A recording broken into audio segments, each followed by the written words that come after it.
Jacques, Ina, thank you for the privilege to bring the communion message this afternoon.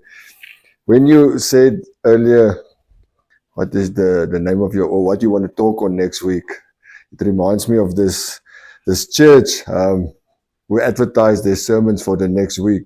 And the name of the morning sermon was Jesus Walks on Water. And then the name of the evening sermon was Looking for Jesus. so, so yeah, sometimes we must be careful what we advertise. So yeah, the word that the Lord has been dealing with me in the past 2 weeks, I think, is the word hunger. What are you hungry for? And if you're not hungry for the word, you're full of something else. So yeah, and hunger is a wide spectrum. Are you hungry for the word? Are you hungry to see people saved? Are you hungry for the evangelism or whatever? But hunger is a big word. But I want to just touch on it today, and I want to start with a small illustration. I've got in my hand here a 50 Rand note.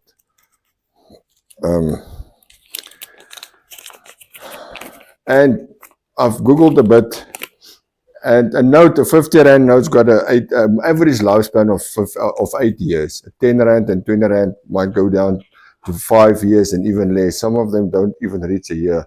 A 200 Rand note can get very old. but the interesting thing, and if you can put the tracker on a note, I think it will be very, very interesting to see where a note ends up. Because some people don't have wallets and the note's been hide somewhere. It ends up in a washing machine.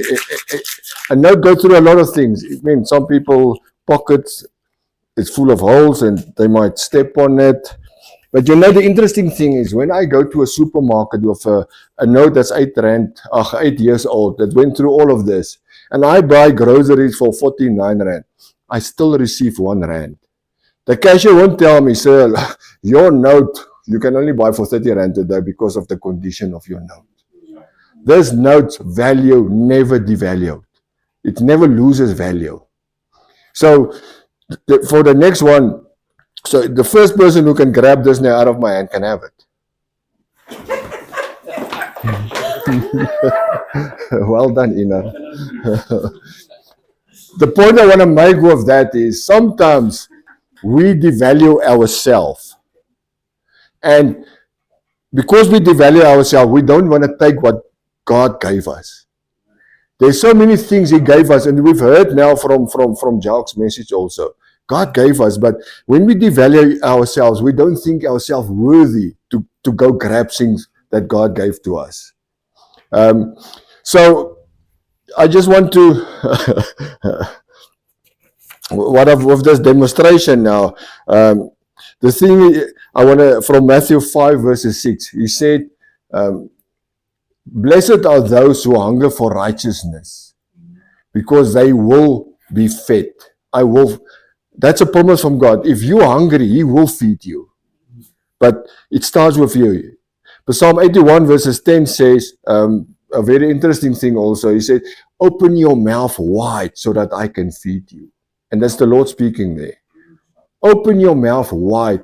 A few years ago when I still played club rugby, I was a bit more thinner than now. And for me to get to the first team, I had to pick up weight. And I bought this tablets or pills to enhance my so I can eat more. And boy, I was hungry. I ate the whole day. Up when my eyes opened, I was hungry. And I was hungry till I went to sleep at night. So I pick up some weight, and then I've just left army, and that time we still had to do our camps. Yearly, and I did a 3-week camp in Huatla, and when I came back, I've lost all the weight. So I thought this is not worth it because the pills was quite expensive. So I stopped with it. But you know what? The world have come up with a system called diet to control your eating habits. Actually, to start. because we're supposed to be hungry. Our bodies must be fed. But the world system, dieting, it's quite a discipline if you diet. I mean, I'm not sure who diet here, or well, I'm not happy with. I love food, so but this is quite a discipline, and then in this discipline, you need to change habits, and at the end of the day, it becomes a lifestyle. And if we are not cognizant of what we're doing, this diet thing, the way we start living our lives becomes a diet.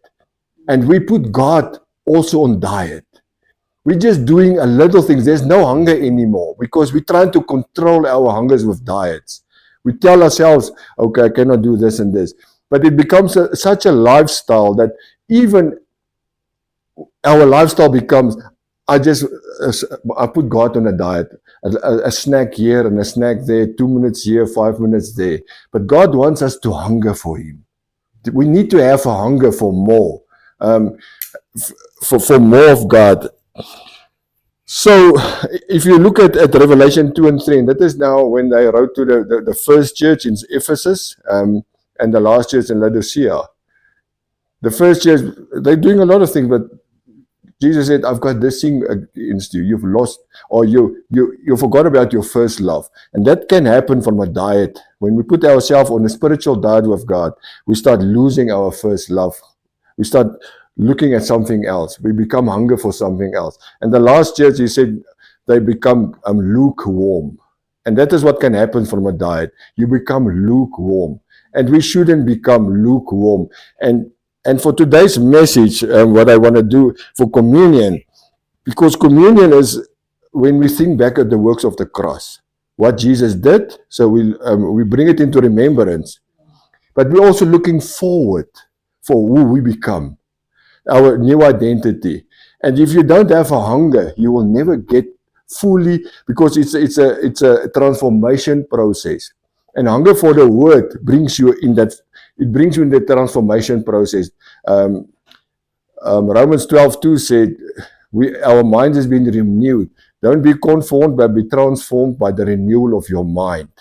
And the renewal of mind, to me, comes from a hunger for the word.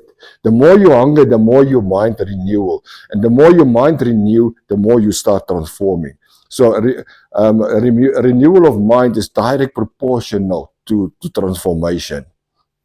And it's I've got an expectation for today and for this communion, and each one of us to have a hunger for more. When we take the bread and the juice, and we break it, when Jesus walked with the Emmaus disciples, that evening when he broke the bread and their eyes were open. If we look at John in Revelation 1:17, when he said, he heard this voice behind him, and when he looked around, I mean, John is the beloved disciple. He knows Jesus. He wrote First John.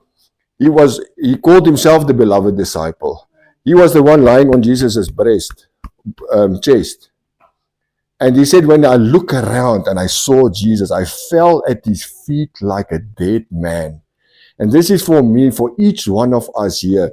When we take this communion today, that Jesus will, he says in John 14, I will manifest myself to you. That when we take this bread, as a corporate today and individually, that Jesus will manifest himself to us in a new way. That this communion elements will activate a new hunger in us, a new, Jacques verse from Hebrews 11 verse 6. I can utilize that, I can even change that word to hunger. Seek, he's a reward of those who seek him. He's a reward of those who hunger after him. If you look at that verse that we look at now, Matthew 5:6, I will feed you. If you hunger for righteousness, I will feed you. But we just need to get the hunger. We need to get the hunger. So this is my prayer and my desire today for each one of us. When we break this bread, that we become quiet, and a new revelation, that we will just experience Jesus today in a total new way, that we will become hunger for more, that we will never be satisfied with just enough. That our diet, for a spiritual diet, would stop today. And this hunger, because righteousness is not a status. It's always something more and more. The more you hunger for righteousness, the deeper you go. So there's not a point from saturation, that we will hunger for more. And this is really my desire today, that as we take this communion elements, as we become quiet, that Jesus will manifest himself corporately, but also individually to each one of us, that we will experience a new way, a new Jesus today. And this will be a hunger that cannot be quenched for us.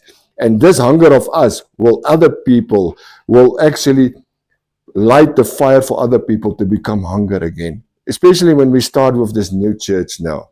We've already started, but in a new venue, that people will say, yes, those people's got a hunger. I want to hook onto them, because in their presence, I become hungry for more. And this is my desire. So Jesus had prepared, or he said, I've prepared a table for you. And let's sit at the table with him, and we break this bread, and we just enjoy his presence. We can go ahead with it.